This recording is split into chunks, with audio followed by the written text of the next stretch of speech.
یہ بھی کہتے ہوئے سنو کہ یار گوشت ووشت اب آتا نہیں ہے تو اپنے گھر کے لیے اپنے خود ہی قربانی کریں. یعنی قربانی گھر کے لیے ہو رہی ہے، اللہ کے لیے نہیں ہو رہی. یہ ہم نے اپنے کانوں سے کہتے ہوئے سنا ہے کہ اب گوشت کوئی بانٹتا اٹھتا نہیں ہے تو ہم بھی اپنے گھر کے لیے کریں. یعنی نہیں آ رہا ہے نا گوشت، تو خریدنے سے اچھا ہے کہ ہم بھی کچھ پیسے زیادہ ڈال کر کے ایک جانور ذبح کر لیں. یہ صورتحال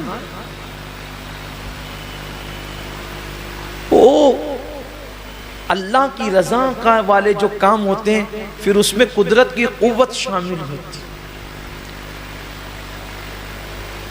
اگر آج بھی مسلمان توبہ کر کے مخلص ہو جائیں، مجھے اللہ کی ذات سے امید ہے، دیکھیں ابھی حالت بدلیں گے.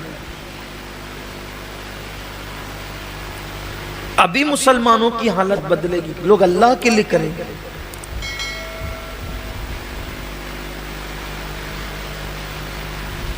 تو شیطان نے کہا کہ مجھ سے تجھے لڑنا پڑے گا تب تو جائے گا. اس نے کہا ٹھیک ہے میں لڑنے کے لیے تیار ہوں. دونوں کشتی لڑنے لگے. اس عابد نے شیطان کو پچھاڑ دیا، اس کے سینے پہ بیٹھ گیا. یعنی اللہ نے اس میں اتنی طاقت دے دی، شیطان کو پچھاڑ دیا. شیطان کسی سے نہیں ہارتا سوائے مخلصین کے، صرف وہ اخلاص والوں سے ہارتا ہے. بڑا بڑا پہلوان اس کے نزدیک کوئی اہمیت نہیں رکھتا. اس کے نزدیک سب سے بڑا پہلوان مخلص ہے، یعنی اللہ کے لیے کام کرنے والا ہے. وہاں دبلے پتلے کا اعتبار نہیں ہے، وہاں سب سے بڑی طاقت اخلاص کی طاقت ہے. کیونکہ جب اس نے کہا تھا کہ میں بیٹھ کر تیرے بندوں کو بہکاؤں گا ورگلاؤں گا، تو اللہ نے فرمایا تھا جا، تجھ پر میرے مخلص بندوں پر تیرا وار نہیں چلے گا، میرے مخلصین پر تیرا وار نہیں چلے گا. یعنی اہل اخلاص کو تو نہیں بگاڑ سکتا جو میرے لیے زندگیاں گزارتے ہیں.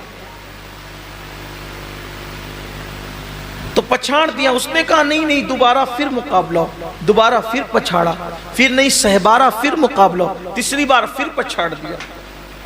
اب جب تینوں بار شیطان ہار گیا، اب دیکھو کیسے حملہ کیا. شیطان جب تینوں بار ہار گیا تو اب عابد نے کہا اب تو میں جا سکتا ہوں، اب تو میرا حق ہے جانے کا. اس نے کہا دیکھو ایک اچھی بات کہ تم غریب آدمی دن بھر پیسہ کماتے ہو، رات کو عبادت کرتے. اگر یہ کمانے کی محنت سے اور مصیبت سے آپ کو نجات مل جائے تو آپ دن بھر عبادت میں گزار سکتے ہو.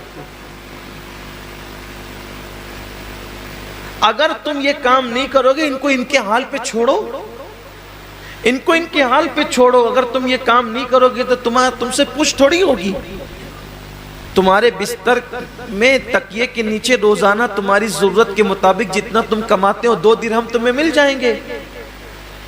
مست دن بھر 1 درہم خرچہ کرنا، 1 درہم میں کھانا پینا اور دن بھر عبادت کرنا. کتنی عبادت ہوگی؟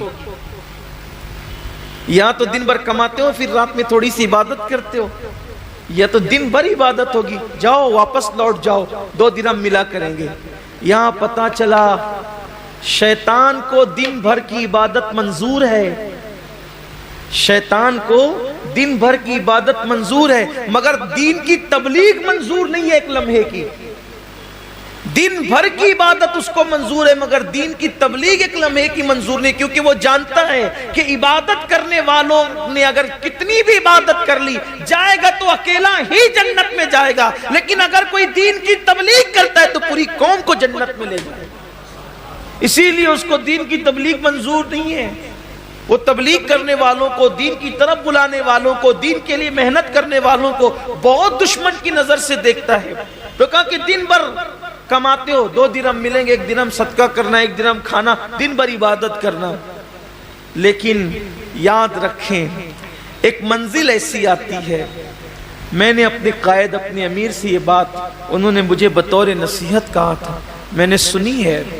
حضرت نے فرمایا تھا کہ بڑی بڑی محنت، مشقت اور مصیبتیں جس انسان کو مشن سے نہیں روکتی، بڑی بڑی محنتیں اور مشقتیں اور تکلیفیں جس انسان کو اپنے مشن سے نہیں روکتی، اگر اس کے راستے میں راحت، پیسے اور آسائش بکھیر دی جائے، نعمتیں بکھیر دی جائے، تو جو انسان مصیبتوں سے مشن سے نہیں رکتا وہ عیش و عشرت کی لالچ میں اپنے مشن سے رک جاتا ہے۔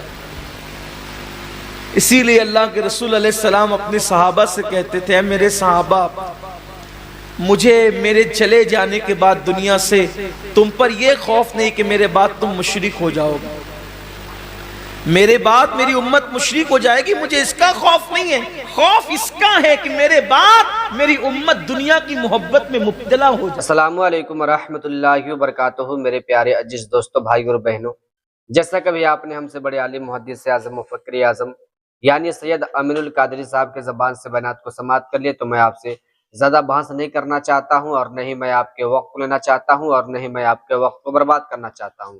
بس تھوڑی سی میری بات کو سن لیجیے گا، اس کے بعد اس پیغام کو تمام ہمارے قوم کے نوجوان تک شیئر بھی کر دیجیے گا۔ الحمدللہ آج 28 مئی یعنی جمعرات کے دن تمام اہل مسلمان بھائیوں نے عید الاضحیٰ کی نماز ادا کی ہے، بہت خوشی کا دن ہے۔ لیکن جو ہمارے قوم کے مسلمان بھائی کی طرف سے جو سوال آیا تھا نا کہ سب سے پہلے قربانی کا گوشت جو ہوتا ہے نا، کیا چیز کھانا چاہیے؟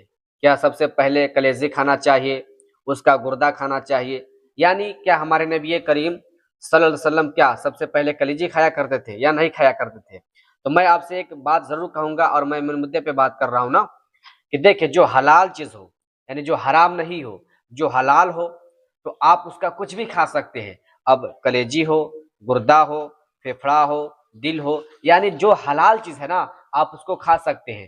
تو قربانی کا جانور کا گوشت یعنی سب سے پہلے کلیجی کھانا چاہیے یا نہیں کھانا چاہیے، یا پھر جس کے طرف سے قربانی ہوا ہے یعنی جن کے نام سے قربانی ہوا ہے کیا وہ کلیجی کھا سکتا ہے، نہیں کھا سکتا ہے، کون سا قربانی کا جانور کا ایسا حصہ ہے جو کہ کھائے گا تو جائز ہوگا۔ تو آپ کو اچھی طریقے سے، بہترین طریقے سے سید امین القادری صاحب نے آپ کو بتا دیے، اور قربانی کس نیت سے کرتے ہیں۔ اگر کوئی شخص اس نیت سے کرتا ہے کہ ہم قربانی کا گوشت کھائیں گے تو اس کی قربانی قبول نہیں ہوگی۔ تو اس پیغام کو تمام قوم کے نوجوان تک شیئر کر دیں۔ خدا حافظ۔